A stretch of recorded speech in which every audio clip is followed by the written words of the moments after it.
Bienvenidos al módulo La Nueva Educación. Confieso que es uno de mis módulos favoritos. Siento que en el fondo es la columna de tanto de esta formación, de este nivel de consultores, como de el tercer nivel, el de terapeutas familiares, ya que es un tema clave. Fuera del tema crianza y familia, el tema de educación es crucial, es muy importante, ya que muchísimas personas, además de estar optando por prepararse para el nacimiento, por tener un nacimiento lo más respetado posible, una lactancia respetada y natural como debe ser, y una crianza fundamentada en el respeto y en el amor, el tema de educación también es crucial. Si tenemos hijos, sabemos que la educación es clave, ¿no? Si queremos cambiar el mundo, obviamente digamos que el alma de cualquier cambio que se quiera estar en pro de una nueva humanidad. Entonces la educación es un punto crucial, especialmente aquí porque vamos a abordarla desde la misma temática de la crianza respetuosa y desde las opciones que conocemos y que practicamos. Y creo que la intención principal de este módulo, que básicamente es una introducción, pero una buena introducción a las opciones pedagógicas que tenemos como familias, como guías de familia, como consultores y promotores de crianza respetuosa, es que estemos empapados en cuántas opciones hay. Cada familia, así como decide su forma de traer a sus hijos al mundo, su forma de criar, si amamantan, si colechan, así como tienen esa libertad de opciones para cualquiera de estos puntos, también las tienen para el tema de educación. Y nosotros como promotores y como consultores, si estamos informados, si estamos empapados, si tenemos nociones de las diferentes alternativas, podemos ser mejores guías en cuanto a dar no opinión, porque recuerden que nuestra meta no es evangelizar ni tratar de imponer conceptos y opiniones, pero sí guiar y orientar. Y si nosotros como padres o como representantes de un niño optamos por cualquiera de estas alternativas, que puede ser que no lo hayamos hecho por desconocimiento y decidamos hacerlo ahora, nuestra propia experiencia va a ser así como en la crianza, que nuestra experiencia como padres sirve de modelo. Recuerden que se aprende más desde el ejemplo que desde las palabras. También nuestra propia experiencia y la experiencia de nuestros hijos puede ser un modelo a seguir para muchas familias que vienen detrás, y un punto referencial. Entonces, aquí, igual que los demás, siempre la premisa es el respeto a las decisiones de cada familia. Nosotros como promotores y como consultores y también como terapeutas tenemos que ser, igual que si alguno de ustedes opta por ser dula, tenemos que en cualquiera de estas áreas siempre la premisa, lo fundamental es el respeto a las decisiones que tomen los demás. Cada familia, cada individuo tiene derecho a elegir. Lo que podemos hacer cuando se nos solicite es dar nuestras opiniones y más que todo, no opiniones, dar información sobre las diferentes opciones. Y obviamente una de las cosas que tenemos que obtenemos en este tipo de formaciones, aparte de la información como tal, son evidencias, son datos de estudio, datos de expertos que han desarrollado ideas y planteamientos y teorías en base a lo que nos esté consultando esa familia o esa persona. Entonces empezamos.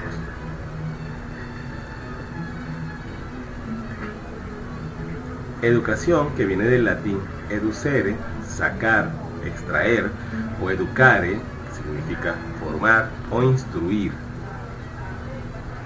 Mi pregunta, o la pregunta que planteamos acá, es la siguiente: ¿qué es lo que normalmente hacemos en la escuela tradicional o en el sistema educativo tradicional convencional? Esto que nos dice la etimología de esta palabra, sacar, extraer, ¿o será que en realidad introducimos e imponemos? ¿Ven? que ese respeto que debemos tener o debemos profesar hacia las familias y hacia las personas que nos consulten es algo que normalmente en lo que se considera normal, valga la redundancia, en nuestra sociedad no se hace. Prácticamente hay muy pocas opciones, a los niños se les da también muy pocas opciones, se les impone muchas veces, se les etiqueta, se les trata de una forma irrespetuosa en muchos casos. Ya lo vamos a ir revisando acá, ¿no?, a medida que planteemos y desarrollamos este tema. Cuando éramos niños, todos nosotros estábamos plenamente conscientes de que jugar era la mejor y única forma de realmente aprender. Y ustedes vieron un video bastante interesante, bastante hermoso y completo para mí del señor Andrés Stern. Y han visto, escuchado de sus propios labios como él nos habla de él se considera una persona que aprendió, o que mejor dicho, sigue aprendiendo a través del juego, siendo ya un adulto como él se autodescribe, de 40 y algo años, que aprende jugando. Esto como adultos lo debemos olvidar. Creemos más que el aprendizaje es algo académico, algo que debe instaurarse, algo que debe estar ojo, aclaro, no estamos haciendo, como en cualquiera de los otros módulos de esta formación, no estamos haciendo un juicio al sistema educativo ni a ningún lineamiento pedagógico, ¿okay? La idea de esta formación y de todo lo que nosotros enseñamos, compartimos, practicamos, no es juzgar, jamás es ni será juzgar. Sencillamente analizar lo que tenemos y hacer propuestas en base también a las diferentes opciones que hay y que prácticamente se subestiman o no se les presta la atención debida, no es juzgar. Entonces, de niños, si el sistema educativo fuese diseñado, de cualquier país, de cualquier parte del mundo, fuese diseñado por niños, ya sabríamos en qué consistiría. Sería receso todo el tiempo y quizá unos 15-20 minutos de actividad académica cuando se tengan ganas. El deber ser, así es que debería ser, o sería un modelo ideal. No en vano, nuestro maestro guía, la persona a quien admiramos, respetamos y de quien hemos aprendido muchísimo, el señor Albert Einstein, dijo: la imaginación es más importante que el conocimiento. Fíjense todo lo que encierra esta frase aparentemente sencilla: la imaginación. O sea, la clave, la base del aprendizaje es la imaginación, del aprendizaje y de la creación. Es más importante que el conocimiento. De nada sirve que estemos atiborrados de datos si nuestra imaginación no se ejercita o no se incentiva. Me encanta esta lámina. Einstein, quien por cierto abandonó la escuela en diciembre de 1894 a la edad de 15 años, por tanto sin un título aún, y es que el colegio no lo motivaba nada. Einstein, según sus propias palabras, y aunque era un excelente alumno en matemáticas y física, asignaturas que siempre le interesaron mucho, nunca se interesó o no se interesó en esta etapa escolar por las demás asignaturas. Sabemos que cada niño, cada individuo tiene un don, tiene facilidades para aprender ciertas cosas, para desarrollarse ciertos aspectos. Una de las equivocaciones del sistema tradicional educativo es que imponemos una cantidad de materias y de asignaturas y de diferentes puntos a todos los niños de forma lineal. Entonces, el niño que funciona bien en lo artístico, en lo creativo, tiene que dar tropezones en lo lógico, por ejemplo en las matemáticas y la física, y viceversa. El niño que es bueno en la parte lógica tiene que sufrir con lo creativo, muchas veces no le gusta, o a veces no es lo que en realidad le interesa, igual que hay niños que son muy o la pasan muy bien en los deportes, en lo físico, moviendo su cuerpo y tienen que ser sometidos a horas de parálisis, se podría decir, según palabras de alumnos. Yo he hecho talleres en escuelas de primaria y de bachillerato. Me encantan los de bachillerato porque los niños se abren más conmigo y la información que obtengo de ellos es muy valiosa. No quiere decir que con los niños pequeños no, pero una de las cosas que en los test, en las evaluaciones que yo les he hecho a los niños prácticamente a espaldas de la escuela, porque el pacto con ellos es que la escuela no se enterará y no se entera de lo que ellos escriben en estos test. Bueno, eso muchas veces cuando lo leemos, las palabras son estas: me coartan, me castran, me anulan, así mismo dicho por estos jovencitos. Afortunadamente, algunos de nosotros, después de habernos sentido en algún momento anulados, castrados, como estos jóvenes con los que suelo trabajar, terminamos encontrando nuestra vocación. Pero no siempre se termina encontrando la vocación. Lamentablemente a muchos niños, a muchas personas, se les desvía tanto del camino que se quedan confundidos. Por eso hay tanta gente trabajando cosas que no aman, por eso hay tanta gente con tantos títulos que no les producen nada, no les han enseñado a desenvolverse en la vida. Sentimos que es una de las directrices que debería tener cualquier tipo de educación o cualquier tipo de aprendizaje. Por cierto, algunos de sus docentes, del señor Einstein, seguimos con él, lo consideraron un alumno reacio a la autoridad, según palabras textuales de estos mismos, que debía ser amonestado de forma severa para que dejase de decir y hacer tonterías. ¿Cuántos niños hoy día escuchan esto o reciben estos diagnósticos? Quizá esta opinión de algunos de estos maestros se debió a que Einstein haya dicho luego cosas como: lo único que interfiere con mi aprendizaje es mi educación. Puede ser. La escuela tradicional, o el sistema tradicional educativo, se ha aferrado a un sistema, valga la redundancia, la escuela se ha aferrado al sistema que raya en la obsolescencia y que no ha tomado en cuenta la evolución, valga resaltar la palabra, evolución del ser y de la misma sociedad. El mundo ya no es el mismo, los niños menos, pero el sistema escolar tradicional sigue repitiendo patrones y repitiendo esquemas también.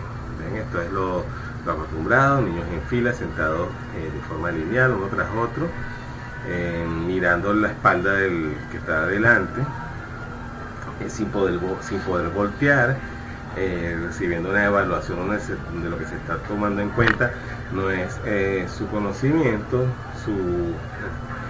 lo que en realidad el niño ha aprendido, sino lo que recuerda en ese momento, que muchas veces es información que tiene que memorizarse para ser repetida, como si estuviésemos hablando de loros o de cualquier otro animal, de estos que se les enseña a hacer trucos, en vez de seres humanos pensantes, completos y espirituales.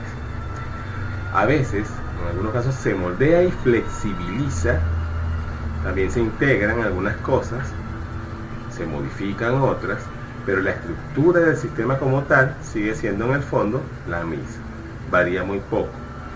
Yo con respecto a esto he tenido experiencias en algunas instituciones educativas donde he ido a impartir talleres de profesores que por su propia iniciativa han integrado diferentes formas pedagógicas, diferentes formas de enseñar determinadas áreas o determinadas materias a los alumnos, innovando. Por ejemplo, una vez estuve en un colegio donde un profesor de matemáticas, que causalmente también era un artista, enseñaba matemáticas a través del arte y a través de la construcción de juegos. Hay un juguete, un artefacto que aquí en Venezuela se llama papagayo, básicamente la cometa, que se conoce con ese nombre en otros países, la que se vuela, esta que aparece mucho en el dibujito del búho inteligente elevándola. este es un juego tradicional llamado papagayo aquí en Venezuela, que este profesor utilizó para enseñar algunos puntos de la geometría a sus alumnos, y la vez que lo conversamos en un taller que se impartió en el colegio donde daba clases, me estuvo hablando de lo maravilloso que fue, la receptividad tan hermosa que tuvo con los alumnos, cómo asimilaron la información, o asimilaron, no memorizaron y caletrearon, asimilaron la información, aprendieron desde el corazón, aprendieron desde el amor, desde la creación, haciendo con sus manos a medida que recibían el conocimiento de parte de este maestro, pero este profesor tuvo que hacerlo a escondidas de la directiva de la escuela. Cuando hacía este tipo de cosas, como por ejemplo cantar para enseñar algo, tenía que proteger la puerta, tapar la ventana, porque si la directora lo sorprendía, podían amonestarlo, podía incluso perder su empleo. Entonces, algunas veces, cuando hablamos de esto, de lo inflexible que puede resultar ser el sistema educativo, no solamente el sistema desde arriba, sino también en determinadas escuelas, las directivas, los directores están a veces encasillados y cerrados y no dispuestos a permitir ninguna variación, y a veces los mismos profesores también tienen miedo de variar e innovar. Entonces estamos muy programados. Es una conclusión que se puede sacar tomando esa anécdota. Sigue basándose este sistema educativo tradicional en calificaciones, definiendo a los niños a través de ellas, craso error, y hasta premiándolos, castigándolos y ahí etiquetándolos. Terrible esto, según la nota o calificación que los niños obtengan y el promedio de las mismas. Fíjense esta gráfica, esta caricatura que está allí, tiene un mensaje bien acertado para lo que estamos hablando. El profesor le está diciendo a los alumnos, que en este caso son animales de diferentes especies, hay un pez, hay un elefante allí, hay un mono, hay un perro, una foca, un pingüino, y les dice, para que la selección sea justa, todos tienen que presentar el mismo examen, por favor suban al árbol. Yo creo que el mono hay un ave también, casi no se ve ahí donde está la cola del mono. Creo que el mono y el ave la tienen fácil. Dudo que el pez tenga mucho éxito. Al elefante no sé, quizá haciendo un esfuerzo puede que tumbe el árbol también. El pingüino, bueno, habría que verlo. La foca, oye, no sé, el perro, por lo menos mi perro no creo que supere esa prueba. Eso es lo que estábamos hablando. Tenemos en un aula algunos niños con facilidad para lo artístico, tenemos algunos niños con facilidad para lo físico, para moverse, bailarines, deportistas, tenemos otros que son muy buenos en letras y tenemos otros que son muy buenos en la parte numérica, y entonces a todos le ponemos la misma evaluación, a todos los examinamos con el mismo esquema de evaluación, a todos los sometemos a escuchar la misma información en la misma hora, cuando probablemente ninguno o muy pocos de ellos estén en el pico de interés sobre el tema que estamos enseñando. Una de las particularidades que ustedes han visto en esta formación es que hemos tratado de ser lo más flexibles y abiertos en ese sentido con ustedes. Lo más flexibles y abiertos posible. Yo no sé si hemos sido demasiado flexibles y demasiado abiertos todavía. Tenemos desde 2015, vamos a cumplir 2 años este año haciendo la formación de promotores y luego consultores y terapeutas de familia. Y bueno, en algún momento vamos a analizar bien la retroalimentación en este aspecto, porque sabemos que por mucho que queramos cambiar las cosas, todavía estamos muy programados. Pero esta flexibilidad se debe justamente a promover y practicar lo que se predica. Lo que estamos hablando aquí tiene mucho que ver con eso, y es esa diferencia en los tiempos para aprender y asimilar información. Aquí hay personas que han hecho la formación en muy poco tiempo, o sea, nunca en en las 20 semanas cuando es el caso de consultores y 10 semanas cuando hacen solamente promotores. Nunca lo han hecho en el tiempo exacto. Es mucha información. Pero sí, algunos se tardarán X cantidad de meses, otros el doble y otros el triple, y otros empezaron en los primeros grupos y aún no han concluido, más siguen haciendo el trabajo. Muchos han tenido que retroceder de módulos, muchos han optado por decisión propia, su propio corazón les ha obligado a repetir los módulos. Hay incluso personas que han hecho varias veces la formación antes de presentar la evaluación final. Eso es una prueba contundente de que nosotros como adultos también tenemos diferentes ritmos de aprendizaje, tenemos diferentes formas de sentirnos interesados por temas. Hay personas que se han visto bloqueadas con determinados módulos y a medida que han ido pasando y llegado al final de la formación, han sentido la necesidad, la urgencia de volver a ver esos módulos. Esos son los ritmos de aprendizaje. Eso también es lo que sucede con un niño que está recibiendo conocimientos, que está aprendiendo a través del juego y de la interacción, que a veces quiere volver a ver los temas y otras veces sencillamente no quiere verlos, no siente deseos de verlos. Y si lo obligamos y si lo amenazamos con que va a tener una calificación negativa, y entonces si tiene una calificación negativa no va a tener la aprobación de sus padres, no va a tener las vacaciones en determinado sitio, no va a tener el regalo de Navidad, X o Y, el niño sencillamente va a repetir como un autómata, a cumplir, a complacer a los demás, y caemos en lo mismo, en lo que estamos, cuando hablamos de la crianza autoritaria, caemos en el chantaje, la mentira, aprendemos a mentir, aprendemos a copiar. Una de las cosas que los educadores que están haciendo esta formación saben que es un estigma que hay, y de hecho una de las cosas más difíciles, más fastidiosas en muchos casos, cuando estamos especialmente cuando ya no hablamos de niños, sino que van creciendo, que son adolescentes, es la copiadera. En las universidades hay gente que se copia y busca formas de mentir para obtener un título, para obtener una calificación, una aprobación. Entonces esto viene siendo lo mismo que cuando estamos hablando de crianza autoritaria, de castigos y premios, que lo que enseñan es a fingir, a dejar de ser uno mismo. Y perdemos esa espontaneidad, perdemos esa conexión. Entonces, cuando hablamos de educación, estamos hablando de lo mismo, por eso es tan importante este módulo. Se sigue trabajando en ese sistema educativo desde la competencia, los esquemas rígidamente estructurados y muchas veces muy rígidamente estructurados, muy inflexibles, y una especie de veto al pensamiento libre.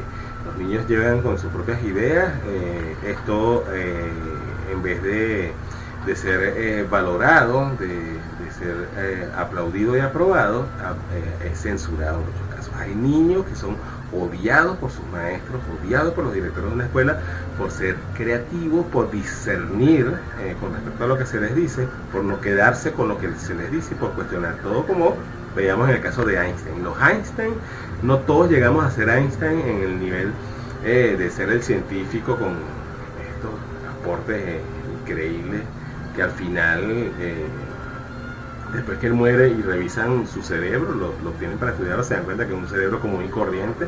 Entonces, una prueba contundente de lo que él decía, la imaginación. No es el cerebro, no es que mi cerebro sea especial, no es que yo esté saturado de libros y de enciclopedias. La imaginación la clave, y imaginación y juego van de la mano. Ahí está una respuesta. Se sigue trabajando entonces desde este coartar al niño cuando es él o cuando es ella, y obligándosele a seguir en la fila y a no proponer y mucho menos cuestionar nada. De hecho, los niños que tratan de cambiar las cosas, de cuestionar las cosas, y también adolescentes y adultos que a veces están en la universidad y refutan todo, se les etiqueta enseguida de rebeldes y de alborotadores en muchos casos. El educador es quien imparte el conocimiento en un horario predeterminado, casi siempre rígido. Las aulas son sitios cerrados donde los niños deben sentarse a escuchar, a dormir como ese joven que vemos allí a la izquierda. Está prohibido jugar y a veces hasta moverse mientras se imparte la clase. Qué aburrido. No conforme con lo anteriormente descrito, se atiborra a los niños de deberes. No pueden jugar en el aula, los recesos son muy cortos y para colmo hay que llevar trabajo a casa. Qué divertido, ¿no? Sumado a esto, algunos padres agregan una lista de actividades extra, unas veces en la misma escuela, otras veces fuera de ella, pero la insistencia en mantener ocupados a los niños suele rayar muchas veces en lo obsesivo, y esto tiene un trasfondo que vamos a analizar más tarde. La escuela ha pasado de ser un centro de aprendizaje a convertirse en una especie de depósito de niños, para que papá y mamá puedan trabajar y producir. Esto, se quiera o no, interfiere en la construcción de la comunicación efectiva, de lo que tanto hemos hablado y desarrollado a lo largo del nivel 1 y el nivel 2 de la formación, tan importante, punto tan importante y clave. A veces la familia parece un grupo de extraños que duermen bajo el mismo techo, pero no interactúa o lo hace muy poco de forma plena, satisfactoria y de verdad completa.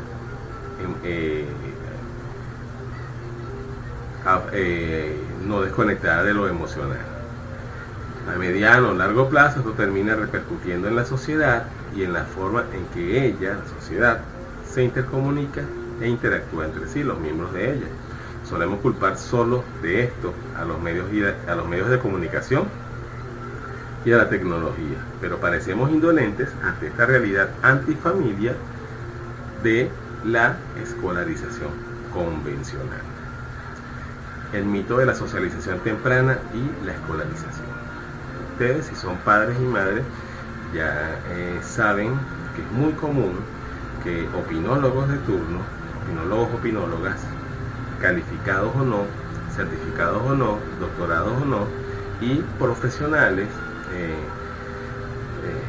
profesionales de la gama que ya hablamos aquí, recordemos que no a nivel de juicio, sino que para hacer conciencia y entender, que nos actualizan y que no buscan un poquito más allá, o que se aferran a ideas y conceptos ya establecidos y que sencillamente no cuestionan nada que haya dicho un maestro al que sigan o respeten. Insisten en que los niños, para socializar, deben ir a la escuela. Hay gente que dice o insiste, asegura que por ejemplo el bebé, el niño de 1 año, necesita urgentemente ir a la guardería o al colegio, porque si no está en la guardería o en el colegio, sino que está con mamá, se malcría, se echa a perder y no socializa, va a ser un antisocial, va a tener trastornos cuya base, cuyo origen va a ser esta privación de la socialización que se supone que solamente se da en la escuela con otros niños. Resulta que en la escuela, quienes hemos estado en la escuela y quienes trabajamos en escuela, sabemos que los niños sí interactúan, sí socializan, pero ¿cuándo? En la salida, a la hora de entrada y en los recesos que son de 10 minutos o de menos, 15 como mucho si tienen suerte. En clase hablan, no, en clase si hablan son separados. Ese grupito que está ahí se me separa, eso no está socializando. ¿Socializan con quién? Con la maestra o con el maestro, escuchando teorías y escuchando información que nos están pidiendo y no le interesan, quizás no le interesan para nada en ese momento. Dudo. ¿Cómo se socializaba antes de la escuela? Antes de que existiera la escuela, cómo aprendieron a socializar grandes maestros, grandes hombres de la historia que fueron educados en casa por sus tutores y que estaban ellos y el tutor, incluyendo nuestro libertador, Simón Bolívar, libertador de aquí de Venezuela y de varios países de América, sentado en su mesa con su maestro al frente, no socializaba. Entonces, esto, a pesar de que se dice con mucha seguridad y que se argumentan algunas cosas, en realidad no cuenta con ningún fundamento real, tangible, completo, que compruebe esta relación de ciertas patologías o ciertas conductas anormales con el no haber ido a la escuela, no haberse integrado con otros niños en algo que está tan esquematizado y tan rígido como es el sistema escolar convencional. Mientras que nosotros que ya estamos en este nivel, tenemos de más de argumentos, tenemos de más de pruebas, que no son pruebas que nosotros inventamos y estamos haciendo porque queremos crear algo que se llame crianza respetuosa y construirlo desde la invención, sino que están sustentadas en teorías planteadas por gente, incluso por premios Nobel, experimentos, observaciones de mucho tiempo, conclusiones de gente muy estudiosa y muy, incluso en muchos casos muy adelantada a su época y muy entregada a lo que hacía, que avalan el planteamiento principal de la teoría del apego, que es que los niños necesitan en su desarrollo, y John Bowlby habla de 0 a 2 años o más, de la presencia y cercanía de mamá, no de el patio de la escuela, de la educadora que tiene que atender a 30 niños y no puede ser la mamá de los 30 niños y no es la mamá de ellos, de ninguno de ellos, fíjese que la teoría del apego no dice que el niño o no habla, cuando hablamos de un apego seguro, de que sea tan emocionante, tan fructífero, tan positivo, que un niño se separe de su mamá y se quede tranquilo y no sufra por eso. Al contrario, si el niño sufre por la separación de mamá, tiene un apego seguro, entonces es algo positivo para el niño. Entonces, aquí tenemos una contradicción bien importante entre el mito de la socialización temprana y la teoría del apego, y nosotros como promotores y consultores de crianza respetuosa, no vamos a evangelizar ni a convencer a nadie de esto que estamos hablando en este momento, pero sí podemos revisar otra vez todo nuestro argumento para, en caso de que se nos solicite opinión al respecto, que alguien nos diga, es verdad que mi hijo va a ser un psicópata porque no lo meto a la escuela, podamos ayudarlo o ayudarla a que sepa que no es así, no va a ser ningún psicópata, porque no se va a la escuela al año, a los 2 años o a los 4 años. Mientras más tarde mejor. Muchas personas, especialistas incluidos, especialistas con comillas, insisten en lo urgente e importante que es el escolarizar a los niños. Fíjense que aquí hay algo que tenemos que tener muy claro. Una cosa es educar y otra cosa es escolarizar. Se cree que si el niño no va a la escuela, no está siendo educado. No. Bueno, ya lo vamos a ver más adelante. Algunas alternativas pedagógicas que no incluyen la escuela son justamente pedagógicas porque se está educando al niño. O sea, escolarización es una cosa y educación es otra. Existe lo urgente e importante que es el escolarizar a los niños, recluirlos en los centros educativos, a veces incluso demasiado temprano cronológicamente, para que interactúen y socialicen, valgan las comillas de nuevo, de manera sana. Incluso se llega a decir que el no escolarizarlos, el no recluirlos en una escuela, es perjudicial y que podría afectarlos por el resto de sus vidas. Hacemos lo mismo que con el embarazo, el nacimiento, la crianza, la familia y otros aspectos de la vida. Normalizamos lo antinatural mientras satanizamos lo instintivo. Si observamos a cualquier otro cachorro mamífero, vemos que la socialización se inicia con la manada y que el aprendizaje se da a través del juego y la exploración libre. Juego y exploración. Imaginación, creatividad. Por creernos superiores, especismo se llama esto, al resto de los animales que comparten con nosotros el planeta, olvidamos y hasta suprimimos lo instintivo, todo lo que es instintivo y natural, para dar prioridad solo a aquello que hemos construido y que solemos llamar civilización.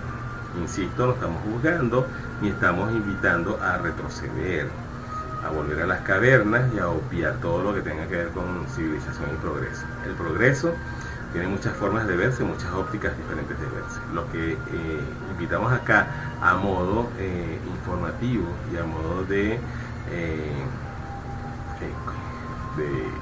preparación como agentes de transformación de una sociedad es el recuperar lo instintivo y equilibrarlo con lo que tenemos aprendido. Por ejemplo, cuando hablamos de nacimiento humanizado,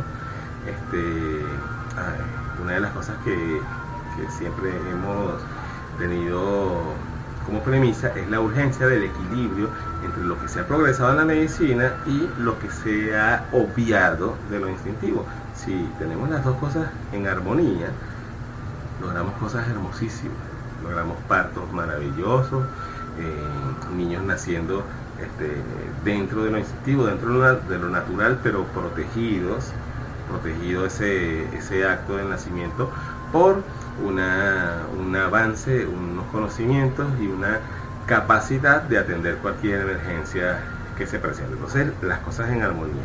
Pero cuando, por ejemplo, en el área médica nos concentramos solamente en lo tecnológico y obviamos lo instintivo, es cuando pasa lo que pasa hoy día en muchos países, que tenemos los nacimientos de los bebés totalmente medicalizados y los índices de mortalidad infantil y también de las madres, después del nacimiento de los niños, es alto, es bastante alto. O los índices de cesárea son muy altos y por eso digamos que hay una relativa disminución de la mortalidad.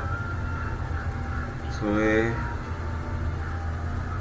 delicado y no es el punto exacto que estamos desarrollando hoy, ya lo hemos trabajado en algunos de los módulos anteriores, pero este aparente descenso de la mortalidad es reemplazado por una alteración de lo natural que ya sabemos genera consecuencias a mediano y largo plazo, no solamente a nivel individual y familiar, sino a nivel de general como especie, bueno, para la especie humana. Por eso estamos tan abrumados, estresados, iracundos, asustados. Por eso podemos fácilmente ser manipulados. ¿Será esto casual? Real, nos dice un gran maestro, Claudio Naranjo, cuyo uno de sus textos vamos a estudiarlo al final de este segundo nivel de la formación. Realmente nuestra sociedad dista mucho de ser un organismo, y en esto hemos avanzado menos que las abejas y las hormigas. Una sociedad que fuese con respecto al individuo lo que el cerebro es a las células que lo constituyen, tendría que cimentarse en la existencia de seres humanos maduros, esto es, seres integrados y en vías de autorrealización, y no esa especie de robots humanoides que desde su ceguera y otros males que le afectan fomentan nuestra sociedad. Muy acertado con esta lámina que a mí me encantó. Nos dice otro gran maestro, Jiddu Krishnamurti: la verdadera educación significa el despertar de la inteligencia, la creación de la vida integral, y solamente esta clase de educación puede crear una nueva cultura y un mundo pacífico. Pero para llegar a alcanzar esta nueva clase de educación debe comenzar de nuevo sobre una base completamente diferente. Fíjense a quiénes estamos citando hoy, aquí. ¿A quiénes estamos citando? No es el Vizcanino que está planteando teorías y desarrollando ideas locas y quizá interesantes, pero poco fundamentales. Estamos citando a personas que han transformado el modo de pensar de cantidad enorme de gente que los ha seguido, que a su vez ha transformado muchísimas áreas y muchísimos aspectos de la vida. Claudio Naranjo todavía está vivo, gran maestro de quien hemos aprendido mucho, a quien respetamos y admiramos muchísimo. Krishnamurti no está ya en este plano, pero ambos son personas que han trascendido de una forma positiva, pero también a veces diciendo cosas que no son tan bienvenidas por el colectivo, de hecho son muy subestimadas en muchos casos y muy poco promovidas estas ideas, justamente porque invitan a los cambios radicales. Yo creo que nosotros aquí como promotores y constructores estamos no nos estamos comparando ni con Krishnamurti ni con Claudio Naranjo. Y no me refiero a mí, me refiero a ustedes, a toda la gente que está en esta transformación, a las familias que están. No me estoy comparando ni a mí ni a ustedes con Naranjo ni Krishnamurti, ni estoy diciendo que seamos menos ninguno de nosotros ni ustedes que ellos. Sencillamente cada uno de nosotros está siendo agente de cambio, y estos señores han sido escuchados porque bueno, han tenido una condición de maestros, han tenido una trayectoria y una obra que ha sido relevante, que los ha hecho figurar y ser seguidos por muchísima gente. Y cada uno de ellos ha dejado y siguen dejando, como el caso de nuestro maestro Claudio, ideas que son semillas que van a seguir germinando y van a seguir generando cambios. Summerhill. Summerhill es una escuela fundada en 1921 en la aldea de Leiston, en Suffolk, Inglaterra, por un señor llamado Alexander Sutherland Neill. Ya ustedes, si hacen memoria, recordarán que han leído frases de este señor en los módulos anteriores. Fundamentada esta escuela en lo que el mismo señor Neill llamaba la educación sin miedo. Fíjense qué interesante, la educación sin miedo. No en vano, uno de los lemas principales de este proyecto es: la libertad funciona. Entonces ya saben por qué estamos estudiando lo que ha sido y sigue siendo la escuela Summerhill. La libertad funciona, totalmente compatible con nuestros planteamientos acá. Summerhill, fíjense, uno de los lemas de este señor con respecto a su escuela: somos corazones, no solo cabezas. Qué interesante, ¿no? lo hablamos y lo hemos hablado muchas veces aquí. Somos corazones, no solo cabezas. Aprendemos aquí. Desde el amor y no desde la prisa. Desde el amor y no desde la prisa, ese lema que tenemos en esta formación, no es solamente por lo del tiempo, ¿no? No es solamente porque tómate tu tiempo y yo tengo mucha paciencia, ¿no? Desde el amor y no desde la prisa, porque el corazón aprende desde el amor y no desde la prisa. Al corazón no se le puede presionar, a esta sí. A esta se le puede obligar a memorizar cosas rápido. De hecho, a asimilar información rápida, por algo los cursos de lectura veloz. Pero no es lo mismo la lectura veloz que el aprendizaje real. Porque lo que se aprende con esto abierto, lo que se aprende desde el juego, por ejemplo. Entre los principios en los que se basó esta escuela, y se sigue basando, Summerhill, que tengo entendido que la directora actual, no sé si ahorita en el 2017, pero hasta hace nada, era una hija de este mismo señor Alexander Sutherland Neill. Podríamos destacar los siguientes. Lo vamos a analizar para que lo sopesemos con lo que hemos aprendido hasta ahora en esta formación. El fin de la educación, según Summerhill, en realidad el fin de la vida, según ellos mismos, es trabajar con alegría y hallar la felicidad. Fíjense, trabajar con alegría en la vida. Me refiero a después que salimos de la escuela, de la universidad, todo, cuando vamos a la vida, para lo que se nos debería preparar. Trabajar con alegría y hallar la felicidad. Qué hermoso suena, pero que si comparamos con lo que estamos acostumbrados a ver en nuestro entorno, ¿es compatible con esto? No lo estoy diciendo ni cuestionando yo, se lo dejo como pregunta y reflexión. Felicidad, según el señor Neill, quiere decir interesarse en la vida, o como él mismo decía, responder a la vida no solo con el cerebro, sino con toda la personalidad. Fíjense, aquí se va más allá, aquí no está hablando del corazón, toda la personalidad, todas las inteligencias integradas. En la educación no basta el desarrollo intelectual, desarrollo intelectual, donde estamos centrados ahora. ¿Okay? La misma debe ser a la vez intelectual y afectiva. Aprendemos en sincronismo con. En la sociedad contemporánea encontrábamos una separación cada vez mayor entre el intelecto, esto lo dice el mismo señor Neill, entre el intelecto y el sentimiento, que, entre otras cosas, ha llevado a la humanidad a un estado mental casi esquizoide. Ustedes están viendo la época, ¿no?, de fundación de Summerhill. Estas ideas son de la época. Fíjense lo adelantado que estaba. Estaba hablando de una sociedad prácticamente esquizoide. Se estaba describiendo la sociedad de fin del siglo XX e inicio del siglo XXI. Bueno, y también a mediados del siglo XX, no digamos que estábamos muy cuerdos, porque tuvimos dos guerras mundiales y un montón de cosas más. La educación, según Somerville también, debe engranarse con las necesidades psíquicas y las capacidades del niño.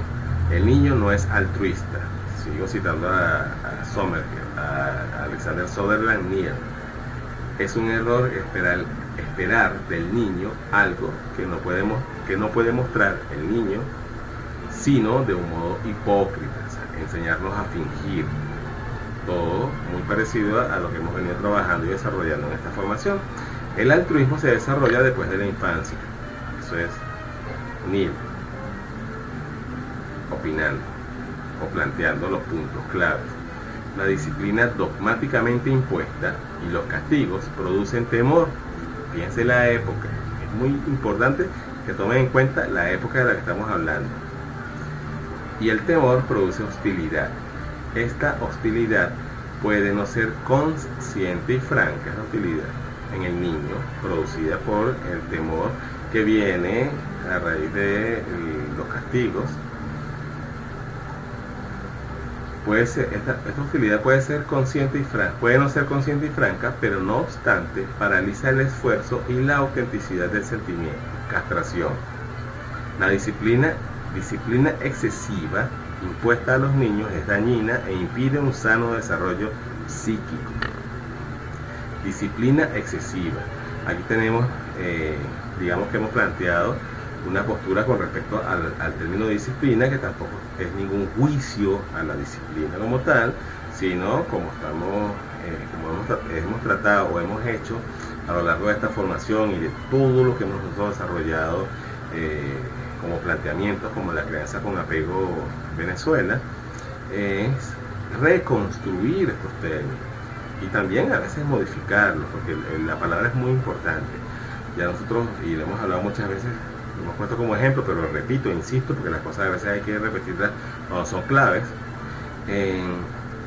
que por ejemplo en el parto de una mujer, que también es un proceso vital, familiar, como la educación, crianza y todas las otras cosas de las que hablamos acá, el solo cambiar el concepto o la palabra, ni siquiera el concepto, la palabra expansión por contracción ya produce en el cuerpo y en todo el proceso como tal diferencias, produce de hecho ventajas enormes. Hace que el cerebro trabaje en pro de la meta y cambie procesos y avance en procesos que quizá si no se ha cambiado la palabra, la misma palabra, puede ser que no se den de la misma forma, puede ser que se den pero de una forma digamos que más lenta, pero aquí hay un efecto.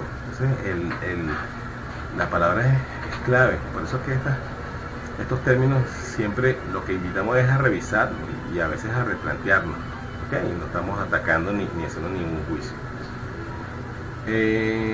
Aclaro esto porque sabemos que como promotores y consultores podemos ser cuestionados en algunas ocasiones con respecto a esto, ¿no? Al promover el cambio de conceptos, de paradigmas y de uso de determinadas palabras.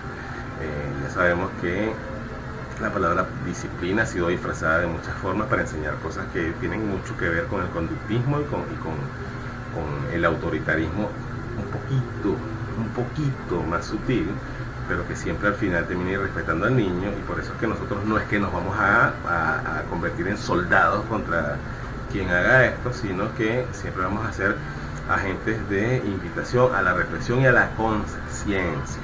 Las familias tienen libertad de decidir, pero nosotros como promotores y consultores y como comunicadores en estos temas, lo que debemos trabajar, o lo que va a ser nuestro trabajo, es el hecho de hacer conciencia para que quien decida lo haga desde la conciencia, valga la redundancia, plena de lo que está decidiendo y no siendo manipulado por otro. ¿Ok? como suele pasar algunas veces. Libertad no significa libertinaje. Entonces, sigo citando los principios planteados por Neil en Somerville.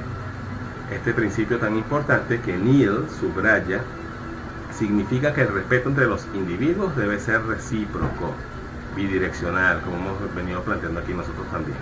Íntimamente relacionada con este principio está la necesidad de verdadera sinceridad por parte del maestro con respecto al alumno. Neil decía que sus más de 40 años, mucho más de 40 años de trabajo en Somerville, jamás mintió a ningún niño.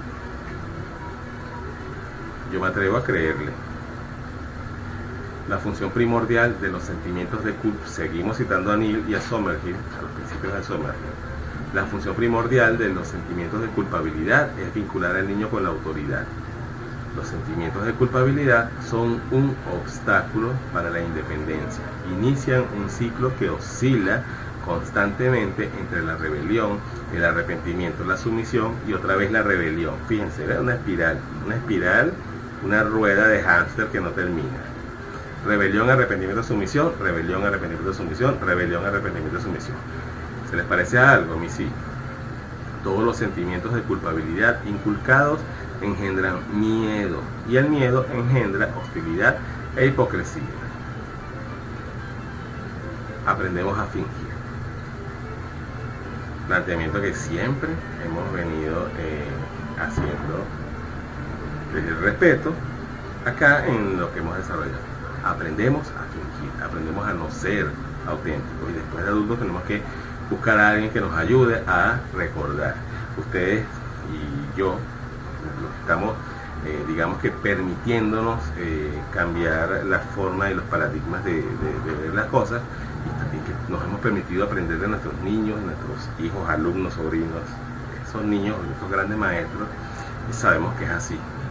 Y entonces sabemos que tenemos que reconciliarnos y empezar otra vez a vivir en la coherencia y la verdad. Para sanar, según la psicogenealogía, las terapias transgeneracionales, la clave es la coherencia. Pero si no recordamos que debemos dejar de fingir y quitarnos la máscara, bajarnos de ese disfraz del ego, que no es que sea algo malo, pero que tanto daño nos hace muchas veces porque nos aleja de lo que somos en realidad, de nuestra esencia. Después de que tantas teorías serias han demostrado que hasta la salud está cimentada en esta coherencia y depende de la coherencia, esto es clave.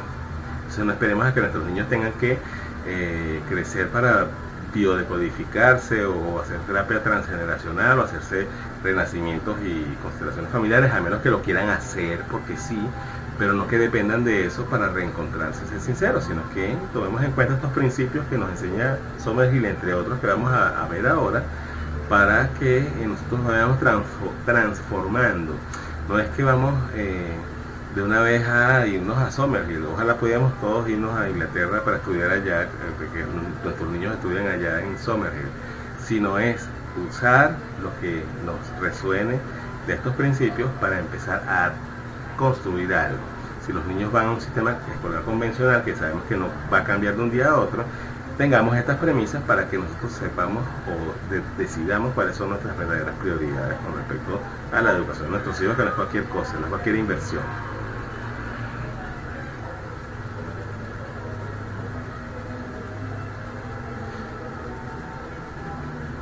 La escuela de Somerville no da, eso sigo citando a Neil, no da enseñanza religiosa, pero esto no significa que no se interese por los llamados valores humanos fundamentales. Según las palabras del propio Neil, la batalla no se establece entre creyentes y no creyentes en la teología, sino entre creyentes en la libertad humana y creyentes en la supresión de la libertad humana. Les dejo esa reflexión para que ustedes lo analicen.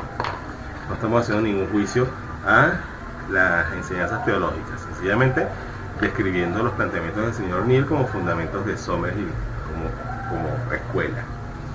El método Montessori. Actualmente puede parecer difícil comprender bien el impacto que tuvo María Montessori en la renovación de los métodos pedagógicos. María Montessori es una figura clave. Quizá ya la conocemos todos acá, quizá no todos, pero siempre la vamos a escuchar si estamos trabajando en la educación desde una perspectiva diferente y desde el respeto y el... Actualmente puede parecer difícil comprender bien el impacto que tuvo María Montessori en la renovación de los métodos pedagógicos de principios del siglo XX, ya que la mayoría de sus ideas hoy parecen evidentes, igual que las de señor Neal, pero en su momento fueron innovaciones radicales, igual que las del señor Neal, que incluso levantaron controversias, igual al señor Neal, entre los sectores más conservadores, que yo siento que todavía están en toda la cultura, ¿no? Los sistemas, estos sectores rígidos que no aceptan ninguna propuesta que vaya en contra de lo natural o el deber ser para determinadas personas. Su método de Montessori, dirigido originalmente a niños en la etapa preescolar, se basaba en el fomento de la iniciativa y capacidad de respuesta del niño a través del uso de un material didáctico especialmente diseñado. Proponía una gran diversificación del trabajo y la máxima libertad posible. ¿Qué similitud con Summerhill? Máxima libertad, educación desde la libertad. De modo que el niño aprendiera en gran medida por sí mismo y al ritmo de sus propios descubrimientos. La doctora Montessori no estaba de acuerdo con las técnicas rígidas, muy rígidas, frecuentemente crueles, que se utilizaban en Europa. Recuerdan la pedagogía negra. Basó sus ideas en el respeto hacia el niño y en su capacidad espontánea de aprender. Fíjense que aquí está dando prioridad a la libertad, no solamente a la libertad, sino a la capacidad espontánea de aprender, natural y espontánea de aprender del niño. Aquí no estamos hablando de que el maestro es el experto, aquí es el niño quien está siendo, en mayúscula, como lo hemos planteado en esta formación siempre. Concibió Montessori a los niños como la esperanza de la humanidad. ¿Les resuena? La esperanza de la humanidad, así como ustedes también lo han considerado y por eso están aquí en esta formación, dándoles oportunidad a los niños de aprender y utilizar la libertad, y volvemos a ver la palabra libertad, en concordancia con su desarrollo de los niños. Ahí está esta lámina, me encanta, la misma Montessori allí interactuando con niños que eran sus alumnos. Así el niño llegaría a convertirse, el niño o la niña, llegaría a convertirse en un adulto preparado para hacer frente a los problemas de la vida. Fíjense, educación que te prepara para la vida, no que te instruye, te atiborra y te da un título que muchas veces no te va a servir para la vida. Preparar para la vida, incluyendo los más cruciales problemas de la vida, como la guerra y la paz. Sé que hacía énfasis. En la mente Montessori no incita a la competencia, como lo que hemos revisado en el sistema tradicional escolar, que todavía es vigente. Se respeta aquí en el método Montessori, el sistema Montessori, se respeta y valora el logro de cada alumno en su momento y ritmo oportuno. Fíjense, los picos de aprendizaje en sus propios momentos, lo mismo que hemos hecho con ustedes acá. Cada quien tiene su tiempo, su ritmo y su forma de hacer las cosas y de asimilar las cosas. El silencio y la movilidad son elementos indispensables en esta metodología. Movilidad, totalmente diferente a la rigidez del aula de estar sentado. Los niños pueden mover sus mesas o agruparlas también, o separarlas según la actividad que estén realizando. Todo el mobiliario es adecuado al tamaño del niño. Las mesas ya las vieron en las láminas, siendo las manos las mejores herramientas de exploración. Las manos, siempre las manos, creando, tocando, conociendo, palpando el mundo. ¿Se acuerdan que hablamos de que lo idóneo, que es cuando los bebés están recién nacidos, la tradición te recomienda, y lo hacen a veces las mismas enfermeras, de poner los guantecitos, y nos están privando de usar las manos para conocer a mamá, para reconocer a mamá? Esos siguen siendo otros ojos para conocer el mundo en los niños y también en los adultos. Exploración, descubrimiento y construcción de dichos aprendizajes. El error, equivocación o falta en este sistema Montessori, es considerado como parte del aprendizaje. Como parte del aprendizaje, no es que te raspan o te reprueban. Es parte del aprendizaje del error, o sea, es valioso e importante equivocarse. Por ello no se es castigado, no es castigado el niño o niña, ni resaltado o señalado el error, sino que al contrario, es valorado, o sea, resaltado o señalado en el mal sentido, sino que al contrario es valorado e integrado como una etapa del proceso. Se suele estimular a que el niño haga siempre una autoevaluación, una revisión.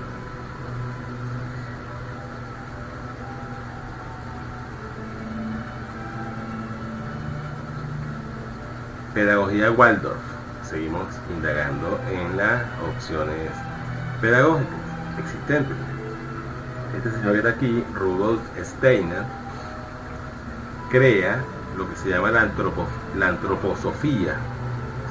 Significa sabiduría o conocimiento del hombre. Consciente de que a partir del siglo XX el hombre moderno, el hombre y la mujer, ya estamos en la época de inclusión, o sea, aquí estamos citando según los textos de la época, necesita encontrar una nueva concepción del mundo y de sí mismo. Otro más que está adelantado a su tiempo. En su vida destaca su labor educativa plasmada en la pedagogía llamada Waldorf, que quiere decir una educación del niño y del joven, niño y niña, del joven, hacia la libertad, dentro de una continua renovación de la sociedad, donde la idea de utilizar el arte de educar como fundamento de una verdadera renovación social está siempre presente. El arte de educar, eso es uno de los conceptos que tenemos que resaltar aquí de parte de este señor y de su propuesta pedagógica llamada Waldorf. El arte de educar para renovar la sociedad, muy parecido a lo que hemos venido planteando a lo largo de los hasta ahora 18 módulos de esta formación y los dos que faltan todavía para terminar el segundo nivel. Este método propone que la educación ha de llevarse a cabo como un obrar artístico en un ambiente libre y creador. Su funcionamiento ha de basarse en una amistosa colaboración entre maestros y padres, ya que los alumnos serán siempre el centro de toda la actividad, pero es el centro de la actividad. El centro de la actividad, no el trofeo. No el trofeo, no el superhéroe a ser evaluado.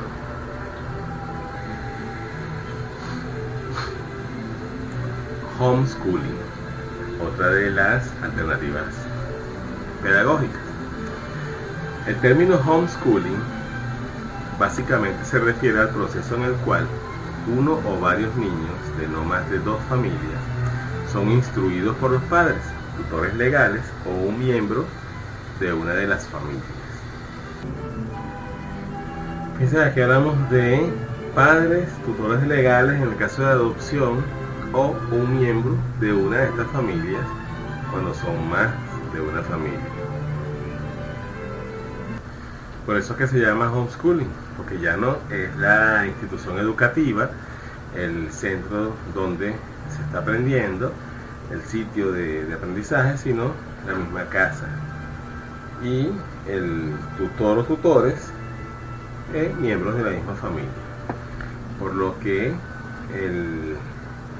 la interacción, la socialización se hace con los mismos miembros del clan familiar. Entonces, esta alternativa, digamos que ya vamos a verlo. No voy a adelantarme porque entonces voy a pasar por encima de los puntos de la presentación. Las leyes que definen el homeschooling varían de estado a estado. En los Estados Unidos, donde se le dio este nombre, se le patentó con este nombre, y en otros países. Los requerimientos legales para educar desde casa también varían dependiendo del país. Para la mayor parte de los niños, el proceso de aprendizaje comienza mucho antes de la escuela. Eso es lo que les iba a explicar ahorita y no lo quise saltar. Muchos niños aprenden el abecedario, el nombre de los animales, los colores, y otras cosas más complicadas antes de ir a la escuela.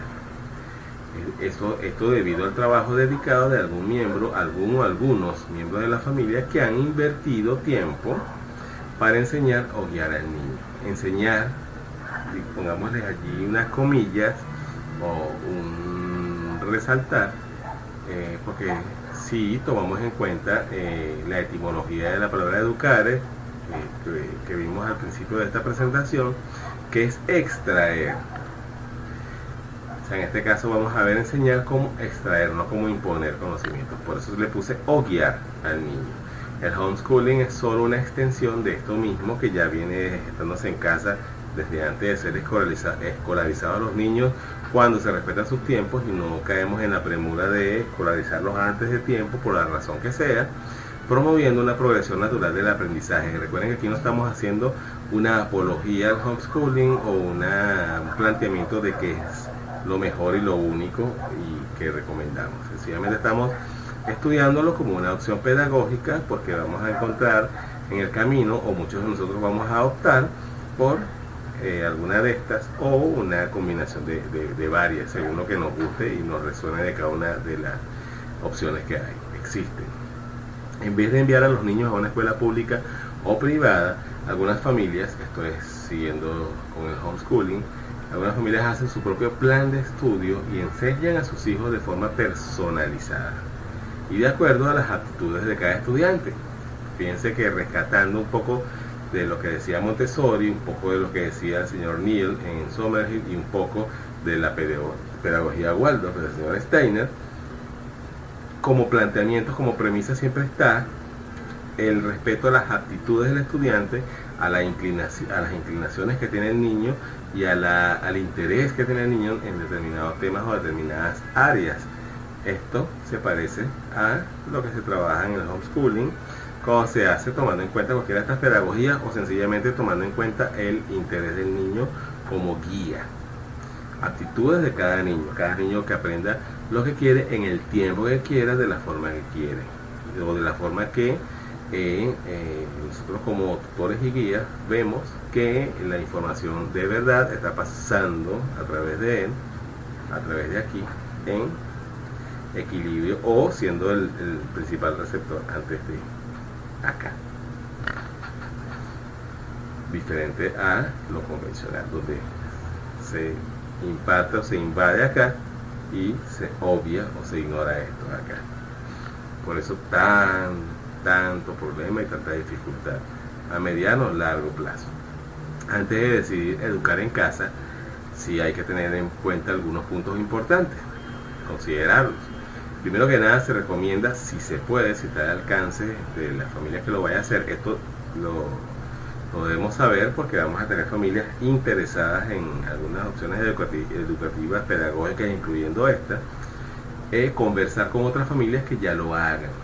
Es muy importante, es muy valioso, si se va a hacer homeschooling, conversar con familias que ya lo hagan. Afortunadamente hoy día a través de la internet no es difícil porque podemos acceder a personas homeschoolers de cualquier parte del mundo a través de las redes para conocer sus experiencias, recomendaciones y motivos. De hecho, podemos seguir blogs de homeschoolers donde hay varias páginas y blogs donde ellos han ido, digamos que compartiendo la forma en que con sus hijos ha funcionado, y no es que lo vamos a usar como un modelo porque sus hijos son sus hijos y los nuestros son los nuestros, o los hijos de la persona que nos consulte, que también son diferentes, mejor dicho, tienen diferentes ritmos y formas de aprender, pero sí, a modo referencial, sí nos puede dar luces y también nos puede transmitir confianza. Por eso es tan importante, si se puede, hablar con otras personas o aprender de otras personas que hayan hecho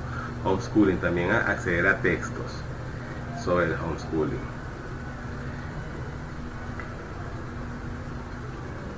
Se debe hacer una evaluación sincera de cuáles son los verdaderos motivos por los que se está tomando esta decisión.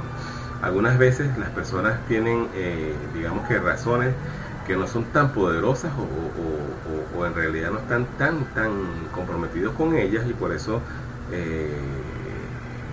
en cierto modo se les dificulta no solamente comenzar a aplicar el homeschooling, sino lograr un verdadero progreso para el niño, para la familia como tal, un progreso productivo y positivo. Esto, aunque no lo parezca, es muy importante, las razones por las que se hace, y prácticamente es definitorio en el éxito o fracaso del proyecto cuando se decide optar por él.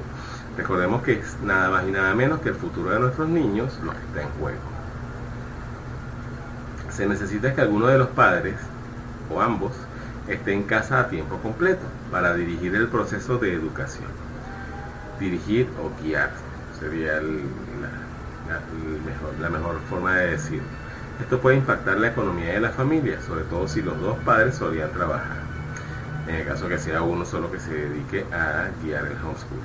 Entonces, la opción de un negocio en casa, de un trabajo desde casa, es una buena alternativa, muy buena alternativa, para lidiar sin contratiempos financieros o con los menos contratiempos posibles con la educación en casa, ya que una de las premisas o de los fundamentos o de las cosas que va a garantizar el éxito del homeschooling es que haya armonía en el hogar. Y si hay un desequilibrio o una situación financiera difícil durante mucho tiempo, difícil.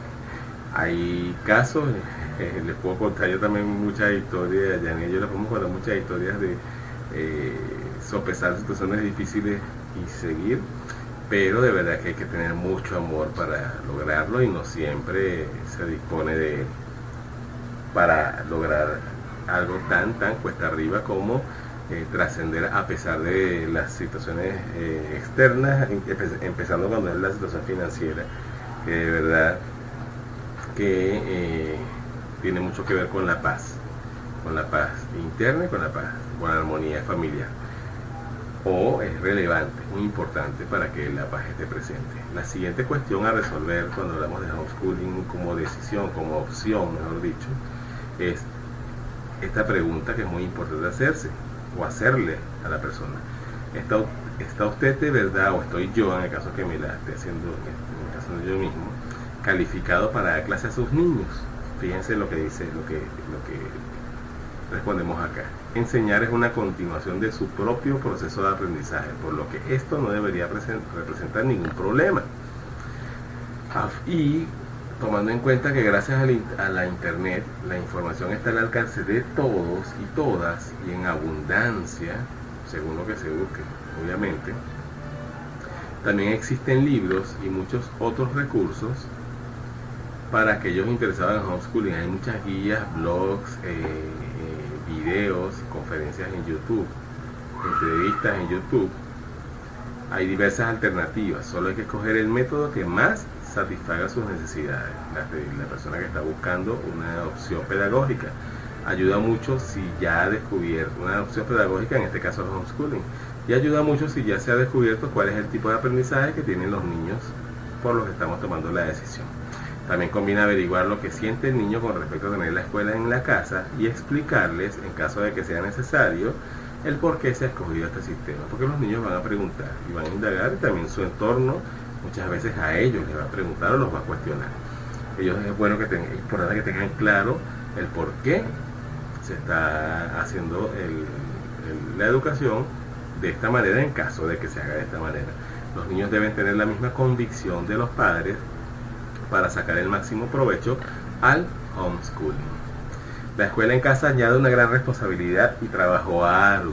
Sin embargo, si tiene éxito, forjará un fuerte vínculo de amor y respeto entre padres e hijos, mientras que proporciona a estos últimos, los niños, el mejor tipo de educación que existe, la educación personalizada que no tiene precio.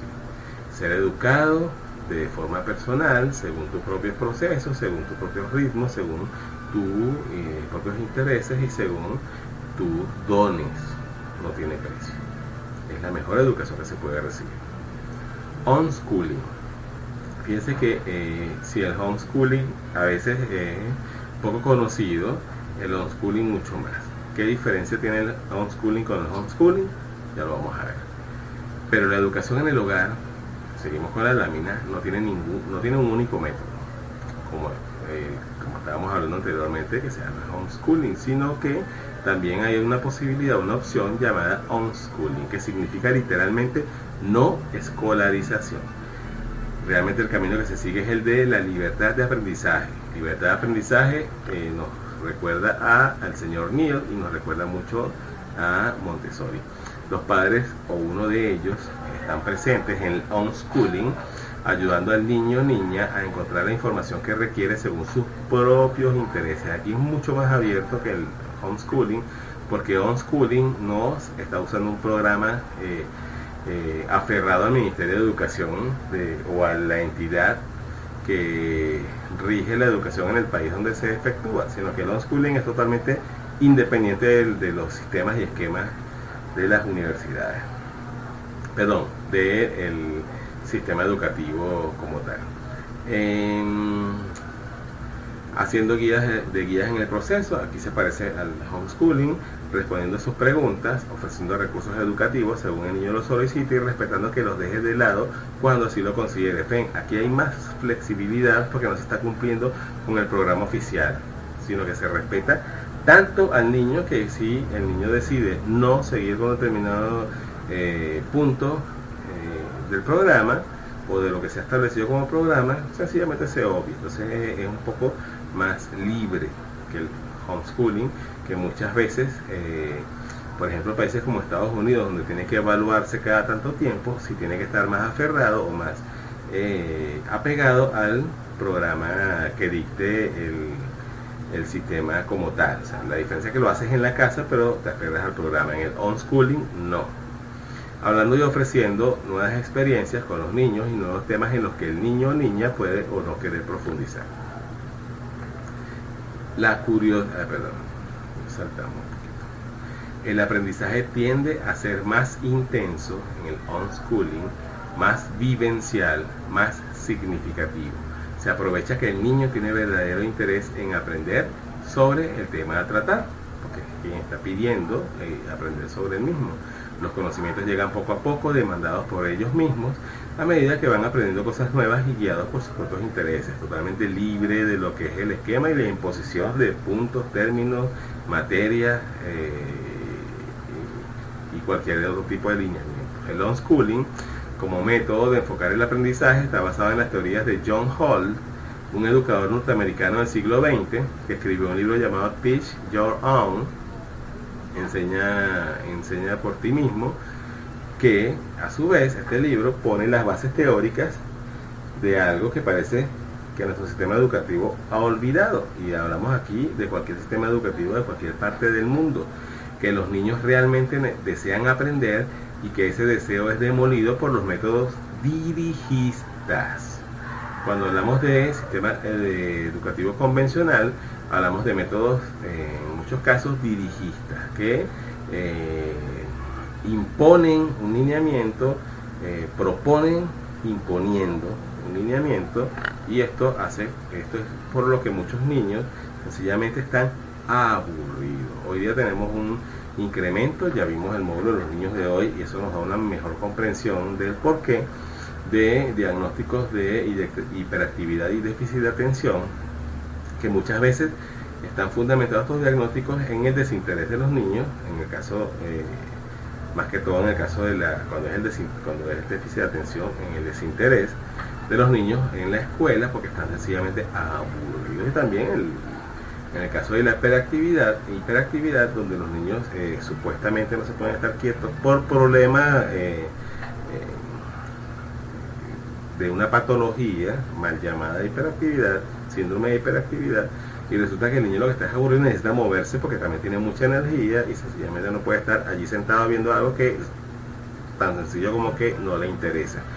La curiosidad innata hace que los niños y niñas, y también nosotros los adultos, deseemos, o los niños de más de 30, de más de 40, de más de 50, tomando como referencia a Andrea Stern, desean aprender cosas y entenderlas. Es parte de la naturaleza humana. Es el verdadero motor del progreso y del conocimiento. El homeschooling se parece a la forma de aprendizaje que nos plantea Andrés Stern en el video que ustedes vieron en este módulo. Los niños para aprender no necesitan métodos ni temarios impuestos, como los que proponen los sistemas educativos convencionales o los esquemas que nos impone el ministerio o departamento que rija la educación en el país donde estemos. Lo que requieren para aprender es espacio y libre experimentación. Necesitan del mundo real y de la confianza de quienes los acompañan, los guías. Siempre sabrán ellos, los niños, por instinto, niños y niñas, por instinto qué explorar y cuándo hacerlo, en qué momento hacerlo y cómo hacerlo. Si se opta por el unschooling, hay que ofrecerles a los niños un entorno rico en estímulos. Hay que tener cosas al alcance de ellos, como libros, mapas, conversaciones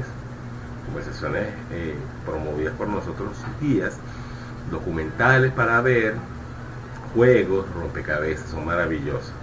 Y adultos, obviamente, a su lado, que les sirvan de guías y protectores, más que todo de protectores del entorno y de todo. Hemos hablado de proteger del entorno a la díada cuando se está en la luna de miel mamá bebé, y aquí a medida que ellos van creciendo y optamos por este tipo de pedagogías, también hay que protegerlos porque lamentablemente el entorno invasivo, respecto de opiniones y de juicios, y a veces cimentado en teorías que no tienen ningún sustento, si profundizamos en ella, condena todo lo que sencillamente va como por un camino diferente al que nos proponen como lo normal. Pero es muy importante que estos guías y protectores apliquen el mínimo posible de intervención. Como decía María Montessori, el mejor maestro es el que prácticamente ni siquiera se siente allí en el aula. En el unschooling, el niño tiene mucha más libertad para decidir y no es preciso estructurar con antelación los temarios u horarios de aprendizaje, porque el mismo educando, que es el niño o niña, decidirá y nos mostrará cuándo y cómo hacerlo según sus propios picos de interés sobre la actividad que desea hacer. Además, se convierte en una persona con confianza en su propia capacidad, imagínense, casi nada, que investiga por sí mismo, que aprende con amor, un autodidacta capaz de pensar y decidir lo que desea hacer. Fíjense qué interesante y hermoso esto, ¿no? Un autodidacta capaz de pensar y decidir, libre, personalidad, fortaleza interior. Obviamente ya serán mayores, crecerán y madurarán, pedirán estructura, contenidos organizados según sus intereses, e incluso pedirán cosas que les cuesten esfuerzo, porque dominar conocimientos les permitirá avanzar más y más. Muchas personas, con respecto al homeschooling y el unschooling, una de sus inquietudes más grandes es cómo certificar, cómo validar los niveles. En el homeschooling hay países donde se valida presentando cada determinado tiempo en el ministerio o el departamento a cargo de la educación, y ellos te van aprobando y te van prácticamente dando el grado en el que vas avanzando. En el unschooling, que no se aferra a los programas lineales convencionales, es un poco más libre con esto, mucho más relajado en este sentido. Y una de las respuestas que yo le doy a la gente que me consulta, que aparentemente tiene ganas de irse por una de estas dos alternativas, es, como les dije en la presentación, cuáles son tus razones. Si tu inquietud, si tienes mucho miedo de el validar o no validar, yo creo que este miedo debe ser tomado en cuenta a la hora de decidir. Es como cuando las vacunas, ¿se acuerdan cuando hablamos de las vacunas? Yo sé que aquí hay participantes en la formación que están aferrados a su idea sobre las vacunas, y no es mi idea contradecir a nadie ni tratar de imponer criterios, sino, y me refiero a que hay gente aquí que dice que no tiene negociación de las vacunas. Mi respuesta siempre ha sido a las personas que me consultan, desde el respeto, obviamente, porque las personas consultan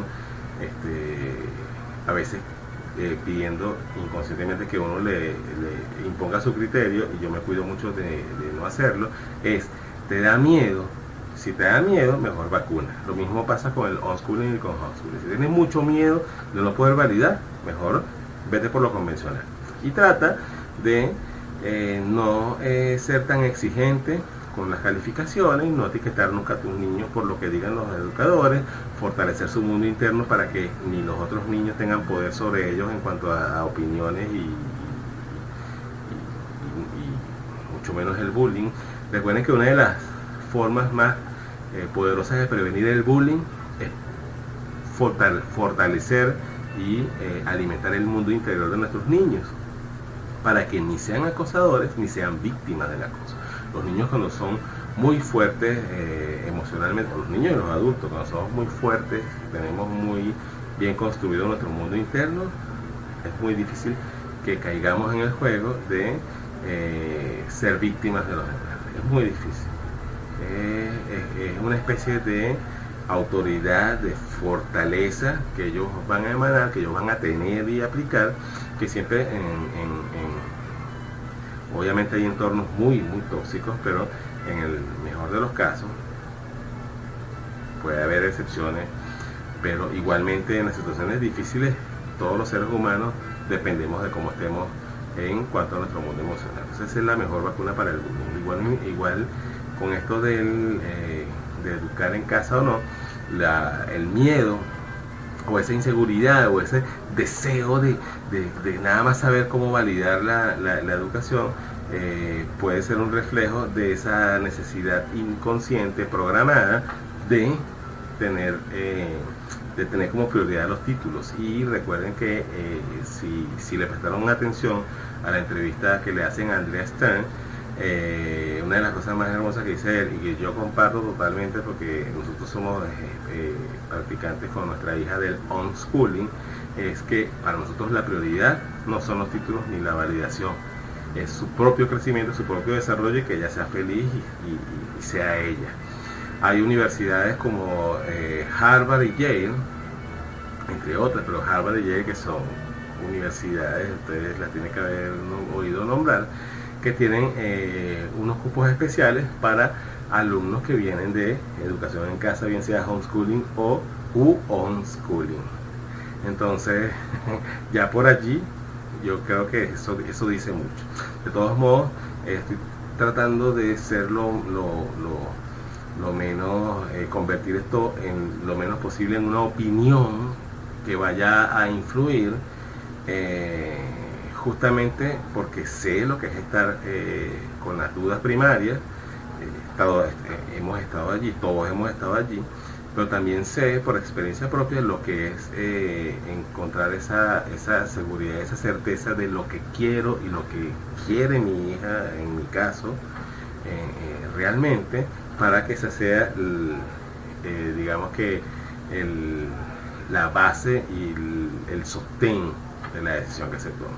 Igual que la gente que decide no vacunar, que lo hace desde la seguridad, desde estar seguro de que no quieren, por ejemplo, poner a sus hijos en riesgo de autismo, con tanta evidencia que hay de alguna relación de algunas vacunas con esto, con el autismo, que no lo estoy diciendo yo, tiene muchísimo aval científico, pero insisto, no es la intención en esta formación imponer criterios sobre nada, ni ser antivacuna o anti esto, anti lo otro, anti escuela, no, nada de eso.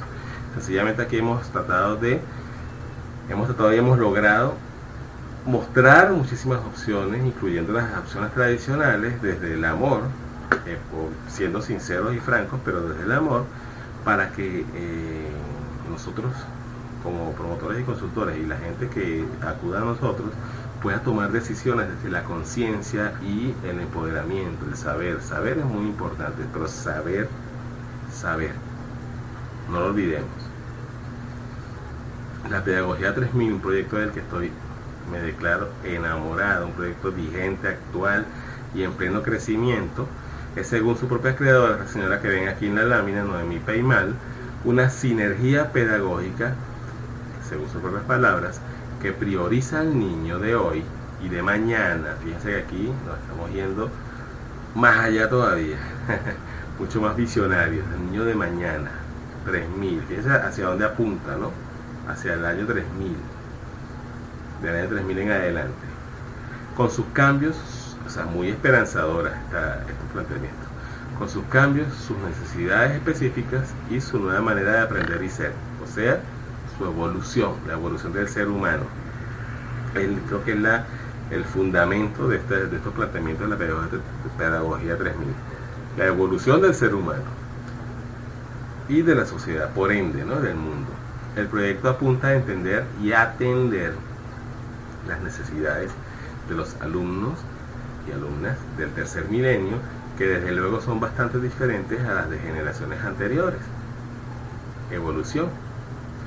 Prioriza al niño, a la niña, al joven, al bebé, a los que van a nacer y a los que vienen en las próximas décadas con amor, humildad, conciencia y respeto desde el amor universal e incondicional. Fíjense, a los niños que vienen en las próximas décadas, qué visionario es esto. Plantea que a medida si Montessori, si Summerhill trascendieron, no me quiero imaginar esto. O mejor dicho, sí me quiero imaginar esto. Plantea que a medida que cambien los niños, a medida que les entendamos mejor.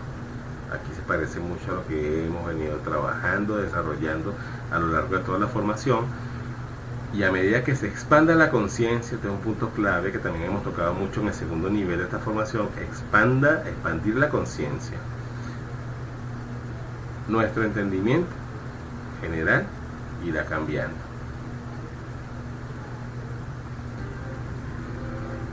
Por lo cual la mayor parte de sus labores de la pedagogía 3000 van dirigidas a los maestros, padres y a la sociedad en su conjunto, en un nuevo entendimiento, una nueva manera de vivir y una nueva visión general.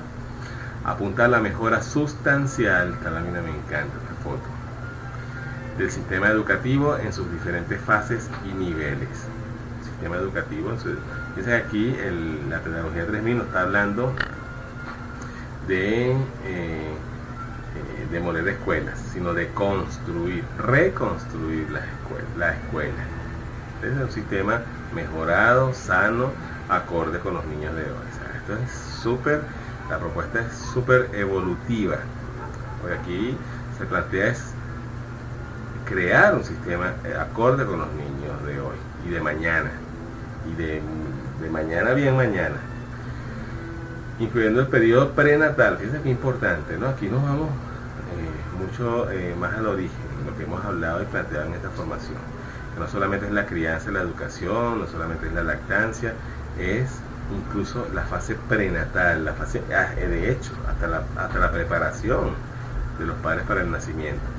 Creando una educación holística, que es hermoso, reconectiva, tal como lo describe esta lámina, reconectiva, y tal como lo que hemos planteado a lo largo de toda la formación, que es nuestra propuesta. Por eso resueno tanto con la pedagogía 3000, que aparte ha sido una enorme guía, que promueve el bienestar y una elevación de la conciencia personal y grupal de los seres humanos. Aquí estamos hablando totalmente en términos evolutivos, en términos de conciencia colectiva, en términos de evolución colectiva. Su meta, que obviamente empieza con la evolución personal individual.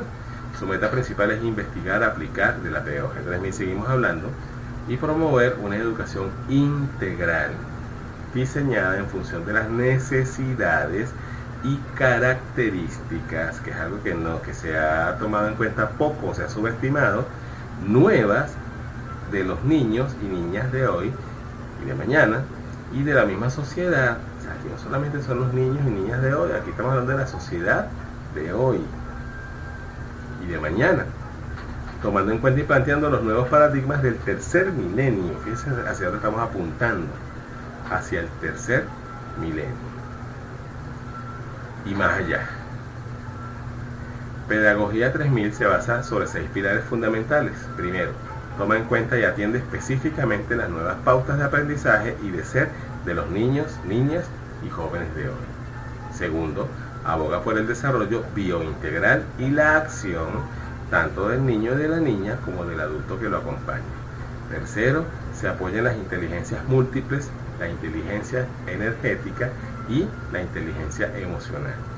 Cuarto, da la bienvenida a todos los métodos educativos alternativos, activos integrales. Fíjense, todos los métodos educativos alternativos, activos integrales, ya existentes o en formación. O sea, está abierta a recibir a sistemas en formación, con tal de que atiendan con cariño a las necesidades holísticas de los niños y niñas del tercer milenio. Enfatiza las herramientas llamadas biointeligentes, biomórficas y bioreconectadoras. Promueve la multiculturalidad en todos sus aspectos. Respeto a todas las culturas, especialmente las culturas raíces, ancestrales. Las características, o sea, que es lo mismo que hemos venido planteando desde siempre, la reconexión. Desde donde estamos, a reconectarnos con lo instintivo, no a retroceder, a reconectarnos desde donde estamos como sociedad. Las características de los niños y niñas de hoy no son, según la pedagogía 3000, solamente sus altas capacidades. Esto ya lo hemos visto en el módulo de los niños y niñas de hoy y mañana, pero tenemos que verlo cuantas veces sea necesario, porque esto es clave, de hecho es el pilar del tercer nivel de esta formación. No son solamente sus altas capacidades cognitivas, sino también sus amplias percepciones en todos los ámbitos, su agudo nivel de empatía, de lo que hemos hablado muchísimo y hemos constatado muchísimo, y su sorprendente apertura psíquica y espiritual desde muy temprana edad. Muy temprana edad nos referimos, ya sabemos, a incluso la fase prenatal. El nivel de empatía de estos niños es muy alto. Estamos repitiendo y refrescando cosas del módulo anterior. Son capaces de comprender y experimentar los sentimientos, pensamientos y experiencias de otros sin necesidad de hablar, o incluso en algunos casos sin estar físicamente cerca. Fíjense que el sistema educativo convencional, una de las cosas que tiene, y que lo decimos desde el amor, es que no tiene ni idea de esto que estamos hablando aquí, o no le ha interesado esto que estamos hablando aquí, o no le ha dado la importancia y la seriedad que se merece a esto que estamos hablando aquí.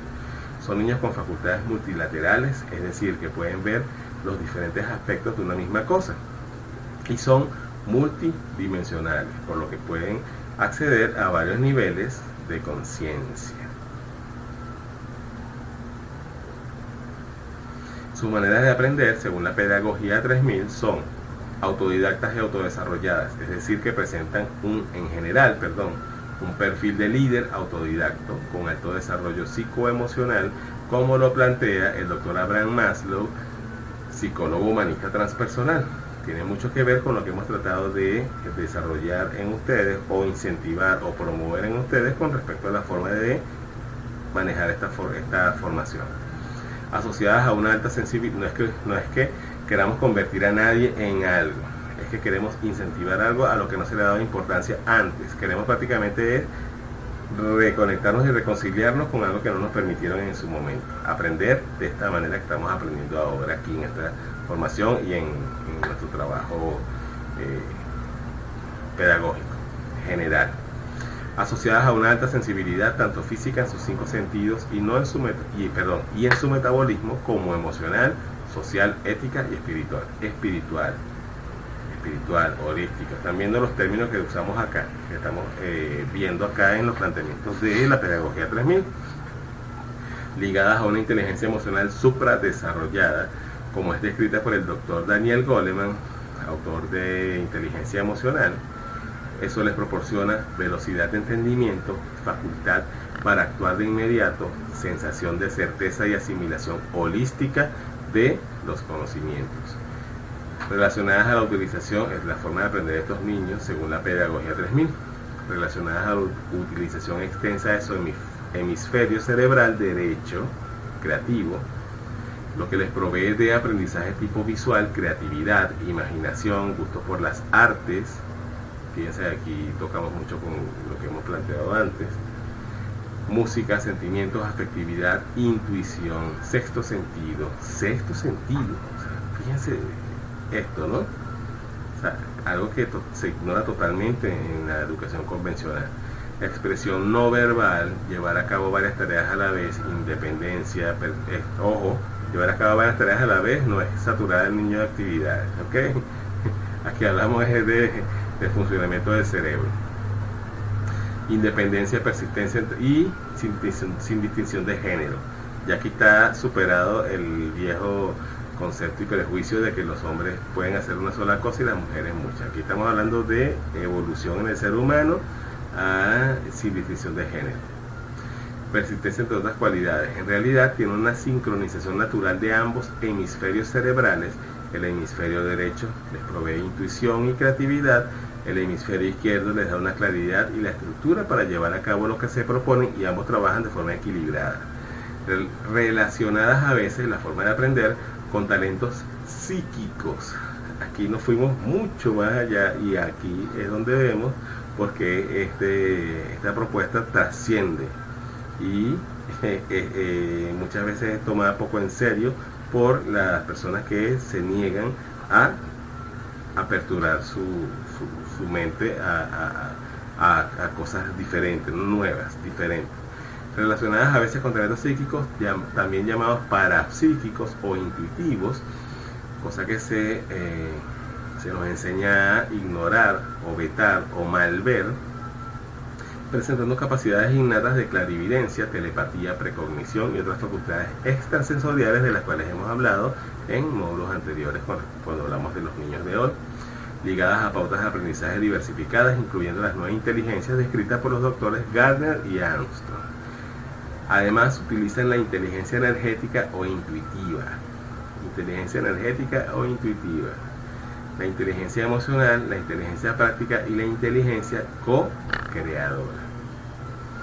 La escuela del mañana para los niños y niñas de hoy, planteamos que uno de los planteamientos que tenemos en este módulo de este nivel de la formación es que ustedes al ver esta presentación y al haber visto los conceptos básicos y digamos que la descripción de las diferentes pedagogías alternativas, vamos a ponerles esa calificación, propuestas desde hace muchísimo tiempo, porque estamos hablando que Summerhill, Montessori, a principios del siglo XX, hasta ahora, que estamos en el punto de la pedagogía 3000, que ve mucho más allá del año 3000, que ustedes hagan un planteamiento o una propuesta de lo que debería ser para ustedes según su visión, según sus propias experiencias y lo que estén haciendo o queriendo hacer, según todo lo que hemos visto a lo largo de la formación y según